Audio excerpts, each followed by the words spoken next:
This video is our second of 3 in our deep dive into the parrying techniques of Meyer's Sidesword. In the first video, we described the 8 types of parrying which are described by Meyer. In that specific video, we looked at setting aside, slicing off, going through, and suppressing. In this video, we'll continue with the remaining techniques, specifically barring, taking out with the short edge, striking out with the hanging blade, and hanging. In these first 2 videos, we are exclusively looking at the mechanical techniques as they're described by Meyer. In the third and final video, we'll go further into the principles of parrying and how to apply parrying techniques and adjust them as necessary. We'll begin with hanging, which is one of the simplest parrying techniques and comes most naturally even to beginner fencers. Hanging is essentially lifting the blade and deflecting the opponent's cut with the flat while we step out to the side to avoid their attack, allowing their blade to flow off and clearing the line for our own attack. This technique is even clearer from the front. You can see that the opponent's cut is coming in steeply at a high target. The hanging parry consists of lifting the sword with a straight arm over the top of our head so that we can look underneath it. This ensures that we can see our opponent for the follow-up motion. So far, the stepping has been a simple double triangle step. The parry is performed on the first triangle and then we double it moving forward. In reality, the double triangle step is actually used for the riposte after the deflection itself. We parry the attack and immediately riposte in the open line. Let's see that again from the side.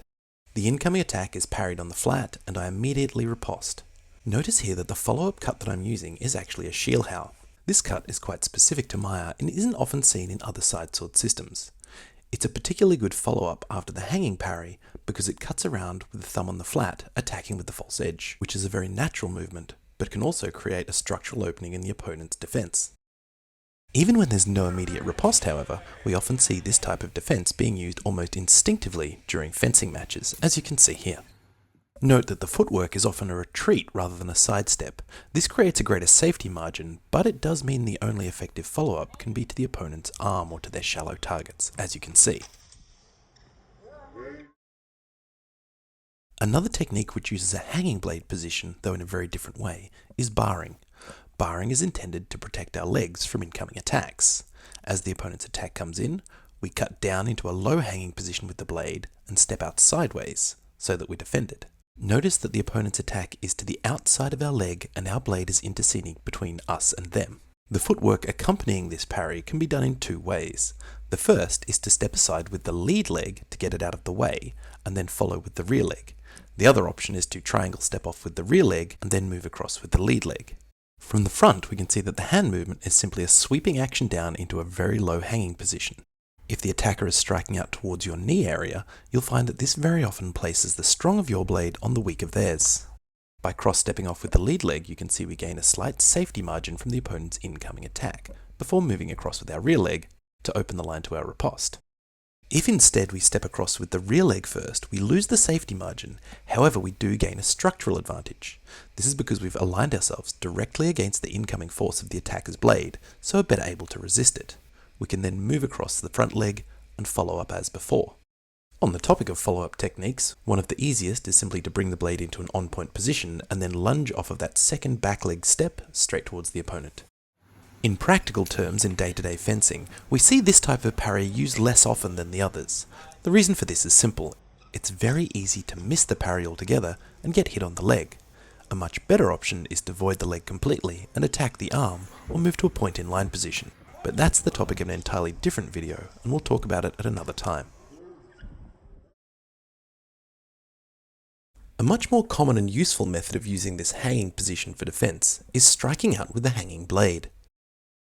The movement itself is simple. We're sweeping down with our blade while slipping our lead leg backwards. The cue to perform this action is an opponent who is attacking below our sword hand towards our lower body. The parry is performed as a percussive cut as we slip backwards, and the slipping backwards provides a margin of safety in case our parry is ineffective or deceived. This footwork is a contrast to all of the other techniques we've seen so far, which use an offline step to keep us safe. In this case, it's a combination of distance and the blade itself, keeping us safe by increasing measure and striking the opponent's weapon out of the line of attack. And of course, the simplest way to follow up after this is to use an on-point position and a simple lunge, though there are many other attacks that you can perform. Of course, this is easier said than done. In this video, we see the fencer on the left baiting the incoming attack low by using a high blade position, before taking it out with a hanging blade, and then having to retreat again with a kind of slicing off parry, to defend against the opponent's renewal of attack. In this second video, we see another attempt at striking out with a hanging blade, followed up by a thrust, but the thrust afterwards is very late, far outside the timing of the defense.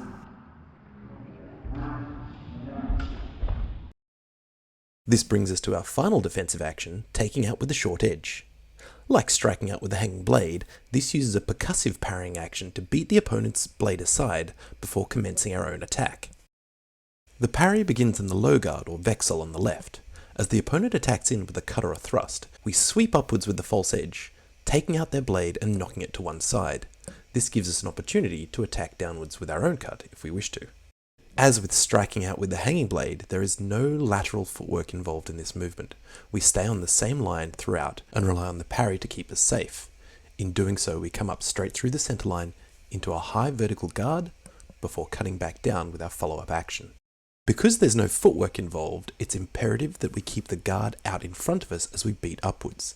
This position of the sword ensures that the V-shaped gap between the cross guard and the false edge strong helps prevent incoming attacks from sneaking in behind the blade or sliding in over the top to hit the head or the hand. Conversely, if we sweep upward with our arm bent, then there is a risk that our opponent's sword will slip into the triangular gap behind the blade, allowing them to thrust into this triangle of death over our forearm and complete their attack successfully. In practice, taking out with the false edge is commonly seen in fencing, and is often used to defend yourself from the low guard, especially as an invitation to a follow-up attack. In this second video, we see another instance of taking out with the false edge being used. This time there is a cut down, followed by a false edge beat up, and a cut directly to the head. There is actually an extended movement to taking out with the false edge, which is described in the 1570 text. In our previous version we omitted this, so let's add it back in now. We begin this technique in exactly the same way in the left low guard. The opponent attacks in, and we beat it out of the way with a sweep of the blade, bringing ourselves around into ox and then thrusting straight down the line before bringing our blade all the way back down to the low left guard once again. This double movement of a beat then a sweep into ox is completed in one smooth action and ensures that we're on the outside of the opponent's blade before thrusting. Of course, the question is, does anyone actually use this kind of movement while they're fencing? In actual fact, they do. In this case, the opponent sweeps up around into ox and threatens the thrust before deciding better of it. This concludes the full set of broad parrying actions which Meyer describes in his 1570 text. We've seen setting aside, which uses a kind of thrust in opposition to defend ourselves. We saw suppressing, going through and slicing off, all of which used a slicing off type of action. We saw hanging, striking out with a hanging blade, and barring, all of which used a hanging blade position to deflect the opponent's incoming attack. And finally we saw taking out with a short edge, which uses a false edge beat to take out the opponent's attack before returning with their own riposte. These large parrying actions aren't the end of the story, however, and in the final video we'll look at the principles of parrying that Meyer lays out throughout his 1570 text, which allow us to improve the success of these actions as well as other parrying methods, and to apply them more effectively in the context of our day-to-day fencing. And there you have it. Thanks for watching.